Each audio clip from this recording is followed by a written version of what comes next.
Hey there, this is Carrie Clark from speechandlanguagekids.com. Today I'm going to show you how to teach a child to say the f sound, the F sound. The approach that I'm going to show you is considered an articulation approach. What that means is that we are going to start by practicing the sound by itself, like f, and then we'll move to saying the sound in syllables, like f, fo, foo, and then we'll move on to single words, like fork and fan. After that, then you would move on to saying the words in sentences or phrases, and then move on to conversational speech. So I'm going to take you through that whole progression and show you how to do that exactly. The first step that you're going to want to focus on is just seeing the sound by itself in isolation. This is where I see a lot of people get stuck because this can be one of the hardest steps for a child if the child is really not able to say the sound. So this is how I show a child how to make the sound. So first I show them, we talk about where their lip is and where their teeth are, their top teeth up here. And I say, you're gonna bite your bottom lip with your top teeth. So you're gonna do this. Just get them to make that position first. Once you get them to get that lip in there like this, then you're gonna tell them to blow. And that's gonna get that good F sound. Now, if the child's having trouble with this, you can use your finger to push their lip up in there. You can kind of push on it a little, or you can guide them to use their own finger to do the same thing. You can also take them in front of a mirror and show them where your lip and your teeth are, and then have them make their mouth look the same way. So you can do that in front of like the bathroom mirror, or there are little speech mirrors that you can buy as well. It doesn't matter what mirror you use as long as you're using one. So you can try that. I've also seen some people, I've not tried this personally, but you could also put something sticky like peanut butter right down here on their bottom lip and have them scrape it off with their top teeth like this. And that would kind of help them understand where that lip is supposed to go, where their teeth are supposed to go. And so practice like that. So you want to keep practicing until the child can do this without you helping them, without you moving their mouth. You want them to be able to do that about 80% of the time. So this may take a couple days, it may take a couple weeks. It depends on the child and how stimulable they are, how well they're able to produce it. So keep working on that until they're able to do that with 80% accuracy. Once they are doing that about 80% of the time, then you can move on to saying that sound with a combination of other vowels. So basically this is going to sound like nonsense syllables. So you could say fa, fo, foo, or you could put it at the end. You could say oaf, oof, and practice getting those other vowels in combination with the F consonant. You can do this with some visuals, and I have some visuals over on my website. If you are watching this on YouTube, you may not have the link readily available on the site, so you can head over to www.speechandlanguagekids.com/teachf, teach and then the letter F. That should be linking on this video, so you should be able to link over there, and you can actually download all of the visuals for free for this, and that will also take you step by step through this program. But I like to draw a little spider, and in the body of the spider I put the sound, and then on the legs I write all of the different vowels, and so then we just trace it out. So we'll say fa, fo, foo, that kind of thing. So work on the syllables. Once the child can imitate you doing those syllables about 80% of the time again, then you're ready to move on to single words.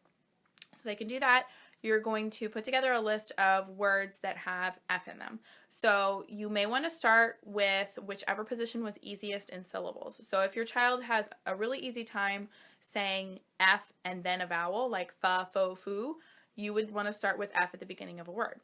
However, if the child has is better able to do it at the end of the word, like uff, oof, oof, then you would want to start with words that have it at the end. You can also start with words in the middle, with words with F in the middle if that's easier. Usually beginning or end is usually easier, but you can always try those in the middle as well. So you want to put together a word list. Again, those are in the show notes for this episode if you want to go over to the website. And you're going to have the child first imitate those words after you. So if you're saying, let's say you're doing F at the beginning of the word. So you're going to say, okay, tell me fan, say fan. And the child's probably going to say pan or something else first. So you're going to say, oh, wait, we got to get our F on there. Listen, fan, and have them watch your mouth and do what you do and get that F sound on there. So you're going to practice those until they can imitate them after you about 80% of the time. Then you want them to do them. by themselves without imitating you. So if you have a younger child, you're going to want to show them pictures of words that start with F or end with F. If you have an older child, they can just read the words off. Whatever's going to be easiest. There's pictures in the program that I have that you can download for free if you need those. So have the child say, okay, so you say, what's this? Show them the picture or show them the word, and they say it. Make sure they use their good F sound. Once they can do that, about 80% of the time, you have a couple options. So you can either take those words and move on to the phrase level, which would be putting a couple words together or making a short sentence. Or you can go back and practice F in a different position of the word. So you could practice F at the end of the word, or you could practice F in the middle of the word. I would say just go with what is easiest for the child on that. There's no right or wrong way on that one. Just whatever seems to be working for that child. So the next level up then would be, like I said, phrase or sentence level. So you could say, if your word is fan, you could have the child come up with a short sentence or a phrase about a fan. So they could say, my fan, or the fan. Or they could say, I see the fan, or the fan is blowing. Try to start with very simple, like maybe just 2 words together, and then build up to longer sentences as you go. Once the child is able to do sentences like that with 80% accuracy, then you're going to move on to what we call structured conversation. So that would be that the child is sitting down with you and having a conversation, but you're kind of staging it, and the child knows that the expectation is that he's going to have his good F sound. So you would sit down and say, okay, I want you to tell me what you had for lunch, but I want you to make sure you use a really good F sound. So any kind of answering questions, open-ended questions, where the child has to talk about something for a little bit more than just a single sentence, but they're still going to be able to focus on that F sound. It's not like you're just expecting them to do that all the time in conversation.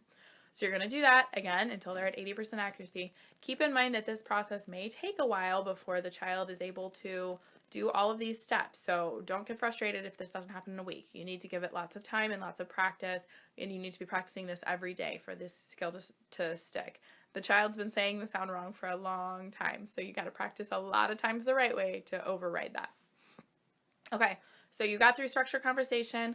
The final step is just trying to remind them to do it all the time. There are a couple different ways you could do this. You can give them positive reinforcement when they remember it on their own. So if you hear a good one, be like, oh, that sounded so awesome. I love that good F sound.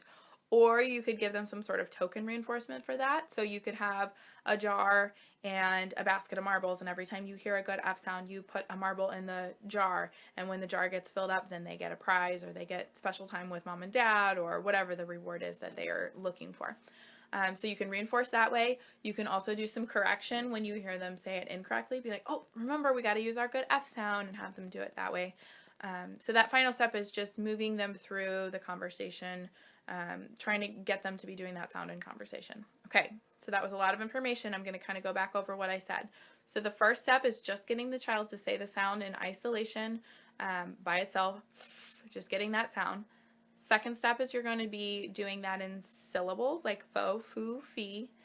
Third step, single words, fan, fork. Fourth step, you're going to be doing phrases and sentences. Fifth step, structured conversation, where you're asking questions, giving open-ended questions, giving those opportunities to speak for a little bit. And then the sixth step is going to be using it in conversational speech. Now, if you've gotten all the way to this point and you are only working on, let's say, F at the beginning of the word, you're going to want to go back now and work on F at the end of the word and F at the middle, in the middle of the word, so that the child is able to do that all the way through. All right. There you have it. That's the overview. Those are some strategies for getting that F sound. If you would like to go ahead and download my free program that will show you exactly how to do that, gives you the flashcards, gives you the worksheets, gives you everything you need, you can get that at www.speechandlanguagekids.com/teachf. That's a free download. Head on over there and check that out. If you have any questions, you can also leave those in the comment section for YouTube or in the show notes on the website. Whichever's easiest for you. So thank you so much for watching, and have a wonderful day.